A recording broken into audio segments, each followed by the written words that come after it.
RLBD cameras, EMTR surveillance camera install হয়েছে। এটা আমরা জাস্ট চেকিং করছি প্রপারলি ইনস্টলেশন হয়েছে কিনা জায়গায় জায়গায় জাংশনে, সেটাই করছি আর কি। Smart city location location.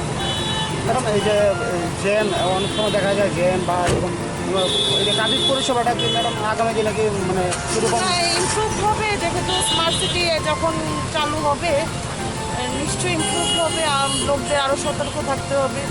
যখন RLBD ক্যামেরাস এখনও ফাংশনিং করছে, যখন আমরা অ্যাকশন নেব তখন তো আরও সতর্ক থাকতে হবে। হেলমেট পরতে হবে, রুলস মানতে হবে, ট্রাফিক রুলস। ঠিক আছে।